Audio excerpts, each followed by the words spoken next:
All right, good evening, YouTube. I know it's been a minute since I put out a video, and it's been raining. I know for some of you that's kind of hard to believe. It's just that time of year, I guess. Seems like it rains 9 months out of the year in Mississippi for some reason. I don't know. It's either 120 degrees or it's raining. So I figured I'd get on here and just kind of more or less a thank you. We finally hit 1,000 subscribers. I think as of right now I'm like 1,020. I was kind of really wanting to wait until I didn't fall back below the 1,000 mark before, you know, I kind of put out this video or whatever. So kind of gave it a couple days, and sure enough, I feel like now that they can't take away enough to drop me below 1,000. So I just want to get on here kind of real quick, kind of give you a backstory, I guess, of who I am, where I come from, kind of how I got started in this. I know some of you probably just whatever, don't really care, you know, just get in the machine and shut up. But I wish I could.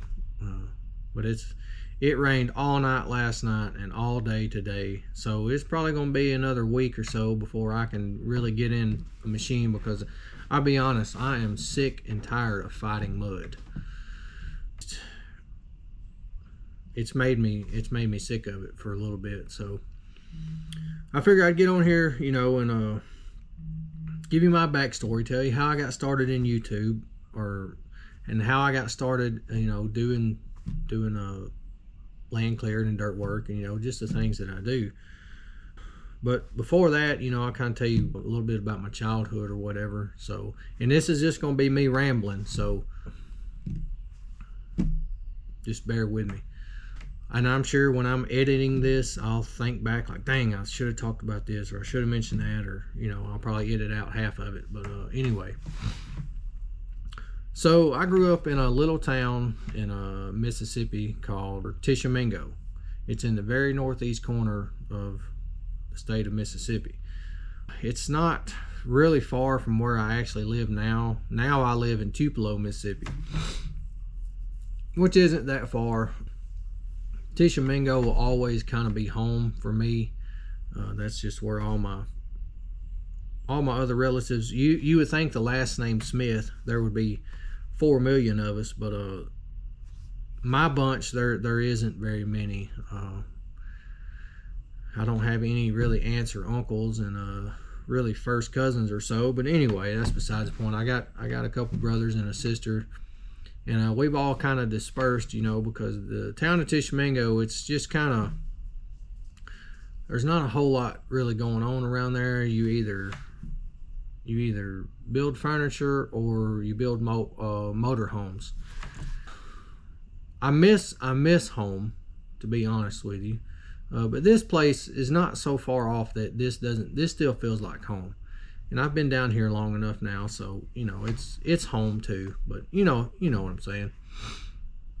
But anyway, my background was in industrial maintenance, and that's what I did for nearly 15 years, I guess. Time you counting the schooling and then, you know, the actual jobs or whatever. And I had a job kind of working for Toyota. It was basically Toyota. We was owned by them, and, you know, we built the Toyota Corolla. And I had a job closer to Tupelo, and I was there nearly 10 years. And I moved actually down here after working there about 4 or 5 years, I guess.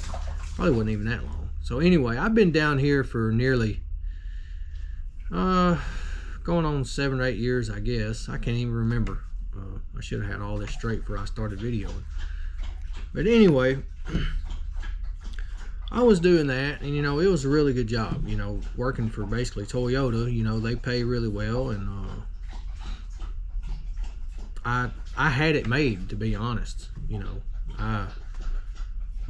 all I did was eat all day and just chill out and kind of waited for something to tear up, and then, you know, it was game time then. But anyway, that's kind of what led me up to kind of where I'm at now. But, you know, we bought this property. We bought 86 acres here in Tupelo, and we had dreams of, you know, building a cabin and you know, having our own little kind of homestead thing. And we was kind of going down that route, or, you know, leaning towards that. What brought me to actual YouTube, I never watched YouTube. I didn't really realize kind of what all was out there.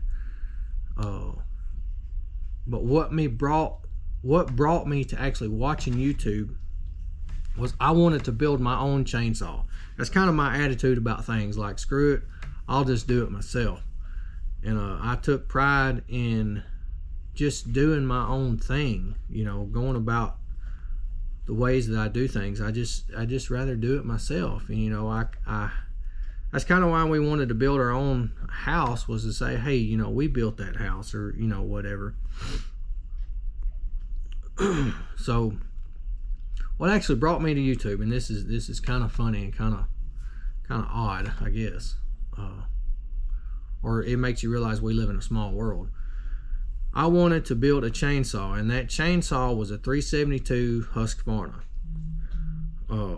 So I started just researching, you know, YouTube, and all about this saw. I wanted to know everything about, you know, Husqvarna 372 and chainsaws and whatnot. And of course, I started watching YouTube videos of people tearing them down and putting them back together, and, you know, fixing things on them and this and that. And I came across this guy, and most of you probably watch his videos. I'm sure he has no clue who I am. I'm pretty sure he don't have a clue. But I came across this guy, and I was watching him use his 372, and, you know, he talked about it, and he was running it, and I kept just kind of realizing, like, kind of in his videos where he was at, and I was like, man, that just looks really familiar. Like, that's almost, it's got to be in Mississippi or Alabama or maybe Georgia. I just kept, you know, his videos, just his surroundings and stuff looked really familiar. And the way he talked, I said, this old boy has got to be from the South. And sure enough, he mentioned one day he was from Columbus, Mississippi, which is basically about 45 minutes, maybe 45 minutes away from me, south. It may not even be that far. I can't remember. It just seems like it's right down the road. But anyway, that feller's name is Cotton Top 3. So most of you probably know him. But that to me is so weird that we're basically neighbors. And what got me interested in YouTube was watching old Cotton Top. And like I said, he has no idea who I am. Maybe one day. But anyway, I started watching YouTube. I subscribed to his channel, and back then, you know, he didn't have that. He didn't have nothing like what he has now. He's really grown. And I just kept watching his stuff, and, you know, I got interested in logging equipment and all that kind of stuff. And then, of course, we bought the sawmill. Or, of course, I built my own chainsaw. Of course, it's a China clone. You know, I just bought bits and pieces of it here and there on eBay and stuff. And of course, I put it together from nothing. And it's in there in the shop. You know, I never use it now. That thing's like a boat anchor. It weighs like 52 pounds. It's ridiculous. So anyway, the sawmill came. You know, we got the sawmill. And, of course, we didn't have a clue what we was doing. But I started watching videos and stuff, you know, building dovetail cabins, and you know, that whole off-grid living, and, you know, chasing rabbits, doing that type of stuff. And there's an old pond out here. Well, let me back up. Let me talk about the sawmill a little bit more. So got the sawmill, and we had a tractor. Me and my brother had a little Mahindra, like a 45 horse tractor. Had a front end loader on it, and I was using that. You know, we was just going and doing just jobs for free. You know, basically, I had some buddies that wanted some trees cut or whatnot, and said, man, I wanted the lumber. Of course, I didn't have a clue what I was really getting into, or, not realizing kind of where it was going to lead. I wasn't even looking, you know, into the future that far of doing what I do now. Anyway, I don't Rip, get inside and stay inside. Sorry, my dogs keep trying to run off, and they ain't listening too well. But anyway, of course, we was going out and we was cutting trees for free and sawing them up and just wasting time and money, you know. But we was having a ball at it, you know. I was enjoying it, you know, just doing that. And of course, at the same time, I was still working, you know, full time in the factory. So anyway, we was doing that, and then I kind of realized, like, I bought a grapple for the tractor, and of course I fixed it up so the grapple would work and everything, and that tractor wouldn't pick up nothing. Like, it wouldn't pick up 1,000 pounds. It was just basically useless. And, you know, we got to talking. I was like, well, we need something. We need like a real machine. And then that's when we found the skid steer, the 299C. Found that thing down in Jackson, Mississippi. Of course, you know, we went and got it and whatever, bought it. And that thing will pick up this shop. You know, that thing is stupid strong. So that was a game changer. That's where things kind of got real, you know. So anyway, but then again, we wasn't doing jobs or anything like that with it. So I forgot what it was. Oh yeah, that was kind of before. No, it wasn't. I was trying to remember if we had the shop yet or not. I can't even remember the timeline here. But anyway, fast forward a little bit. We had to dig our own water line for this place, which was like 1,800 feet of water line. So I tried doing it with a skid steer. Of course, that thing got stuck. If you'll go back to like one of my very first couple videos, like years ago, you can see there's one on there like Harbor Freight Winch stuck skid steer or something like that. You know, we was putting in a water line then, and way down off here in the bottom, it's just a swamp, or was, and we sank the skid steer and got it out with that. So then I had to go rent excavator. I'm like 2 miles from the Bobcat dealer here in Tupelo. We went and rented an excavator, and I was so nervous that I was just wasting money because I had no clue how to run one. Of course, we rented it and just realized, like, man, if I had 2 of these machines. And like, that was the seed that was planted, just renting that little Bobcat. It was like an E42 or something like that. That was like the seed that planted. Like, I was fixated on, I would love to have an excavator. And I wouldn't want it to do jobs with. I was just wanting it for the farm here, just a toy. So I got fixated on that. And of course, there's an old pond down here. That led me to, I guess, the king of the excavator world, or king of the YouTube channel, you know, doing what we do, and that's Let's Dig 18. I wanted to know how, and it was so dumb and so simple, but I had to YouTube it. I wanted to know how to cut out a pond levee. Like, I started just researching how to build ponds and how to you know, fix them and just anything. And, you know, he's the king of the pond builders, and so that's how I stumbled across Let's Dig. And sure enough, a little time, probably a year or so, maybe 2 years, rocked on there. And we started getting kind of jobs, you know, with the skid steer and actually sawmilling. And I started, you know, kind of advertising it just a little bit. And then my brother-in-law's business was kind of taking off then. So, you know, he kind of got me, you know, the ball rolling, you know, getting me little side jobs or helping him and whatnot. And like, all this time I was still working full time. I hadn't quit yet. So anyway, I guess a couple years ago, I called my cat salesman. We became friends after the skid steer. Even though I didn't buy the skid steer from him, we became friends during that process because he was trying to find me something, but that machine came available at a different dealer. And he realized right then, like, hey, I got to be this guy's buddy before he buys anything from me. But anyway, we're good friends now. So, of course, I got little side jobs or whatever. And then I called him one day, and it was like during the pandemic, right when everything kind of started to shut down and kind of be on hold. Like, we got laid off there for 2 weeks at my job. Or that was the first 2 weeks nonsense. I'm not going to get into that. So y'all probably can tell how I feel about it. Anyway, I called my cat salesman. I was like, man, are you going to find me an excavator or not? Because I'd been him-hawing around about it. He said, you want one? I said, yeah.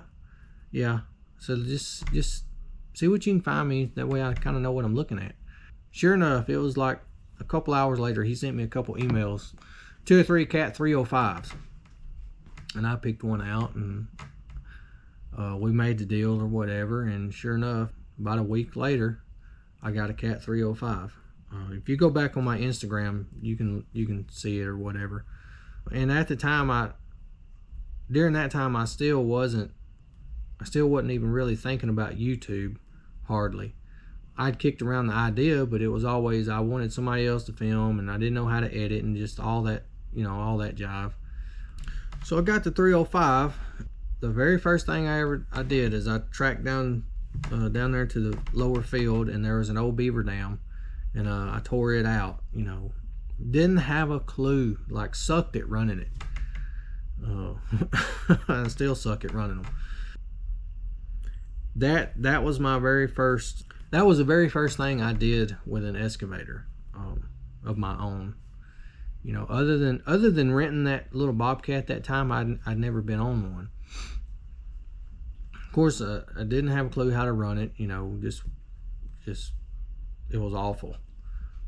But of course, I just fell in love with it. I would stay up, till 12 o'clock at night with the lights on, just out here, just digging up stuff and clearing and drinking beer and just in my own little world. And I just fell in love with it, and something was like, what if I could do this for a living?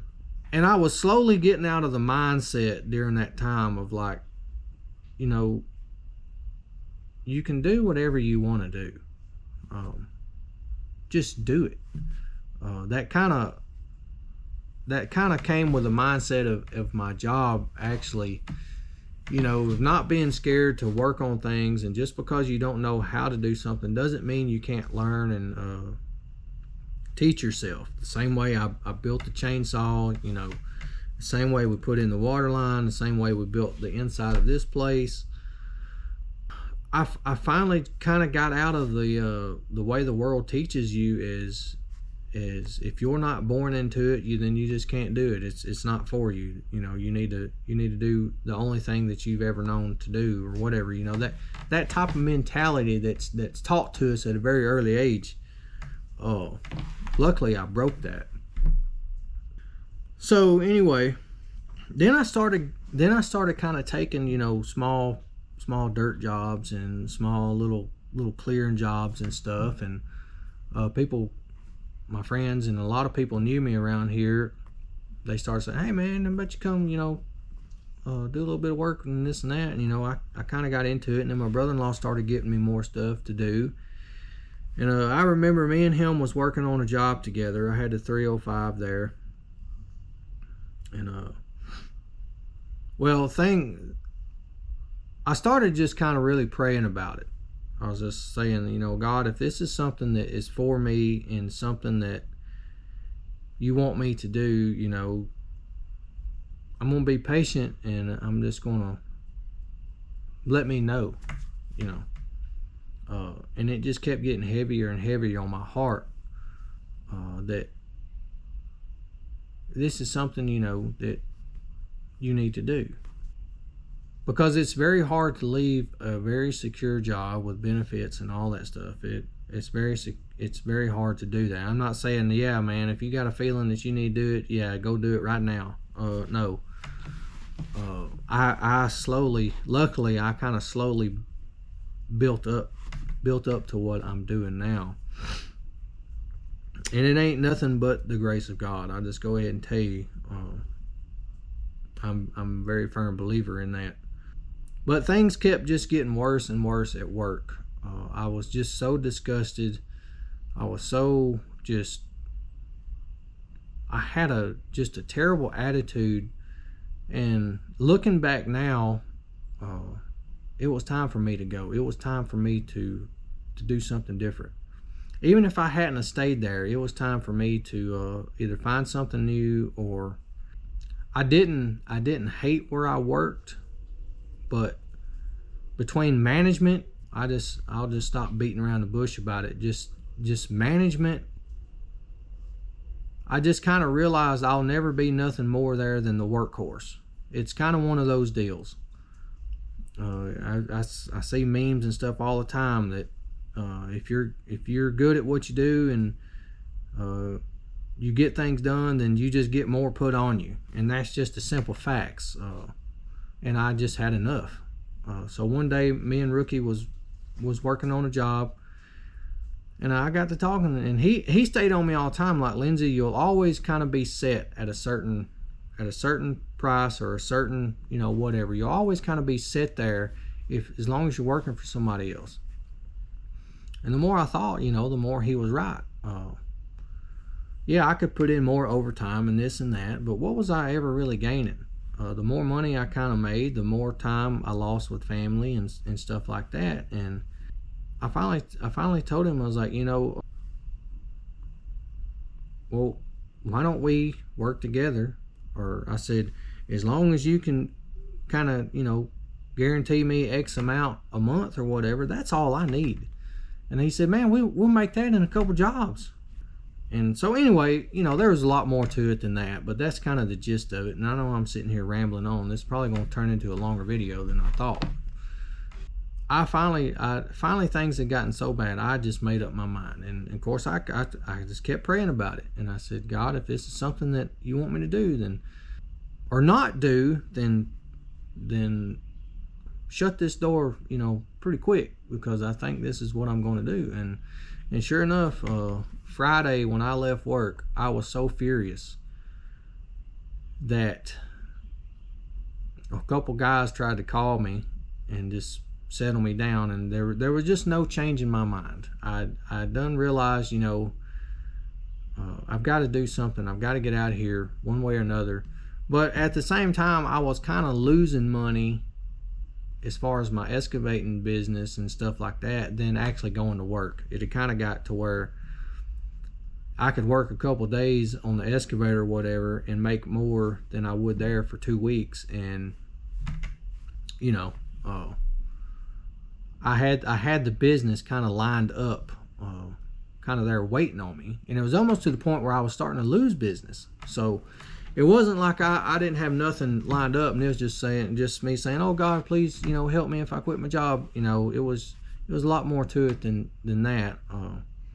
It's kind of very calculated, but at the same time. So Monday morning, I had my resignation paper typed up and whatnot, and I walked in. I handed a couple of my bosses that paper, and I just turned around and walked out. And I turned in 80 hours of PTO, and I never went back. And the only way I would go back now is if I was absolutely starving to death, and I'm not, not by no means. I do miss those guys. I miss doing that stuff, but at the same time, I'm still doing that, but it's under my own name. I'm still doing industrial maintenance and that type of stuff for a factory here in town. And when I'm not on a machine or when it's raining, then I'm in a plant still doing my background. So I'm very blessed with that, because I enjoy that stuff. I'm better at fixing stuff than I am an operator. So if that tells you anything. So I'm very blessed to still have that, and to still be able to still learn new things, because I think that's very important with anything you do. Always try to learn new things. So anyway, I know that was a long drawn out story, and I'm sure half of you's already clicked off by now. That's kind of led me up to kind of where I am now. And So I went out on my own. I got so busy doing my own thing that I really couldn't help my brother-in-law anymore. I tease him all the time that he fired me within like 2 weeks of helping him, that I had to do something because I got fired from him. It's just a running joke we have. But so he's got his own thing and I have my own thing, but you know, we help each other anytime we can. Our paths cross a lot. So that's kind of led me up to actual doing YouTube. Of course, I was doing jobs and stuff. I just never filmed. I was like, I don't know what I'm doing. I don't know how to upload videos. I don't know how to edit and this and that. And then I was sitting there thinking, well, you stupid. You didn't know how to do anything else you've ever done. Just do it. Go buy a camera. Just put up something, you know. You'll never know. And I just kept feeling that push, you know, to say, just kept saying like, hey, stupid, you know, film. I'm already out there doing the work anyway. I'm doing the stuff that I'm interested in, that I like to watch. So why not film it? Why not just put it out there and just, you know, just see, you know, how it does. So I started doing a little bit here and there, and then I got the 309, and I think I feel like the 309 kind of put me on the map as far as YouTube world. If you'll go back and look at the very first 309, I think it was the very first video I ever did with 309, the walk around and a review of it. It's got like 10 or 12,000 views or something, and I know that's not a lot to most guys on here, but to somebody that's, you know, very, very small channel, that's a lot, you know. And I was very proud of that. But there was no videos on the 309, and a lot of you started following me because of that video, and I think because of the 309, and because, you know, nobody had any videos of it, not any like actual working videos. You'd see little clips here and there of somebody mulching with it, or the Caterpillar channel, you know, just doing their little skit about it. But that, I feel like that machine, you know, just really put me on the map with it. And it was so cool. And me and Sam from TriStar Digging, he called me the other evening, and we talked for like 2.5 hours. I'll talk more about that in a minute, but it was so cool to have just one person subscribe to my channel. I was like, oh my gosh, you know, my stuff, my content or my video was good enough for at least somebody that wanted to subscribe and just interested in what I was doing, what I was showing, and what I had to say. And then when I kind of started getting comments rolling in, like people was asking me questions and telling me a good job and wanting to see more, and I was like, man, this is worth way more than money. Because just to have somebody just remotely interested in what I was doing and actually, you know, cared, that still means a lot to me. I try to answer every comment. I try to engage with every single person that still comments on my channel, and I will for as long as I can, because I'm nothing special, y'all. As most of you can tell, I'm just a regular old country boy that came up with nothing, and I wasn't born into this, you know. I love it. I enjoy doing it. I have somewhat of a background, you know. My dad and grandpa, they hauled pulpwood for a long time, but that was back when I was like 5 or 6 years old, and then they kind of got out of that. But I always grew up around a chainsaw or whatnot, and that some type of manual labor like that, you know. I was always around it, but nothing like having equipment and stuff.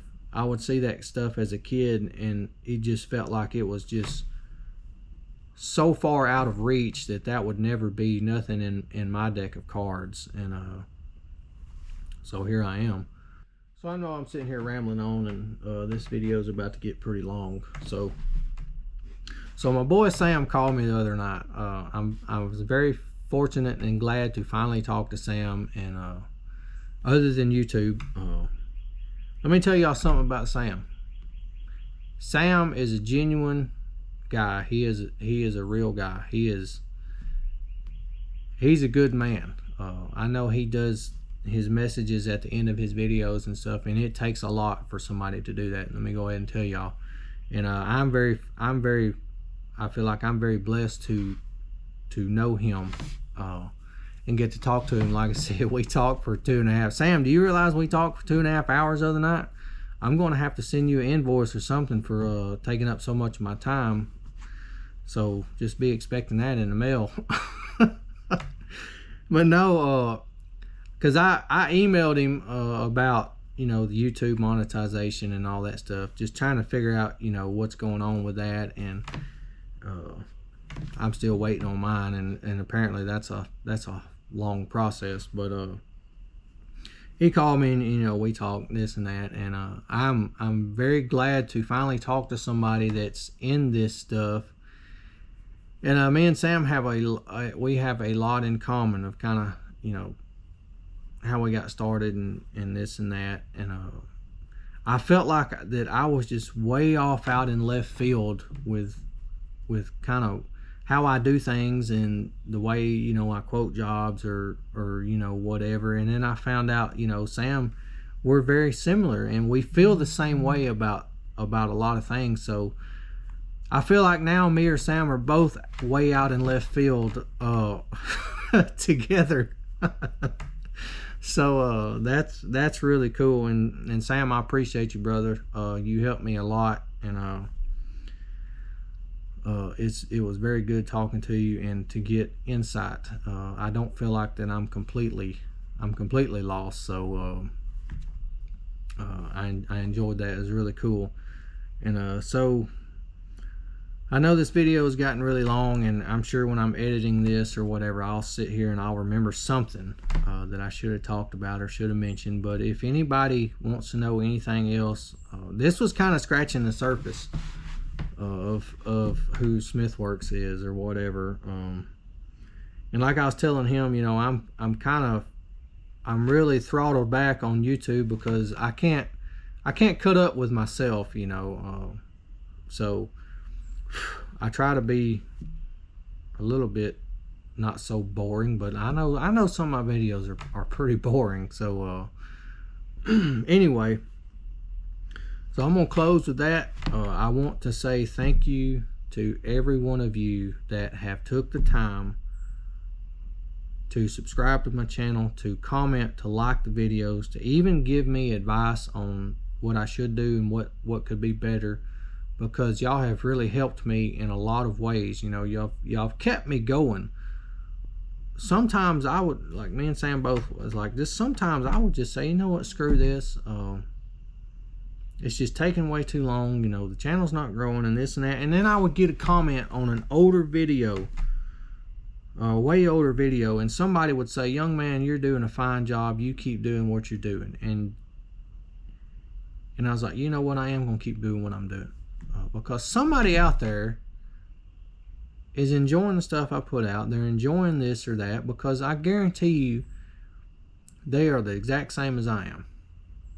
They're out there hustling every day and just getting things done and dealing with things the same way. And you know, so with that, I can't thank you all enough. Just saying thank you is just not enough. So I'm just gonna continue doing what I'm doing. I hope I get a little bit better.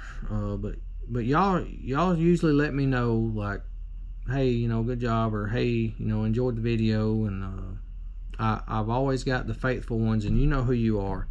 And I really appreciate you guys and gals. So y'all let me know if there's anything that you kind of want to know that's a little more personal. You know, don't be afraid to ask. Because like I said, I try to comment back on everybody, because I don't comment on big channels because I know those guys ain't never gonna see it, or they're not gonna take the time out of their day.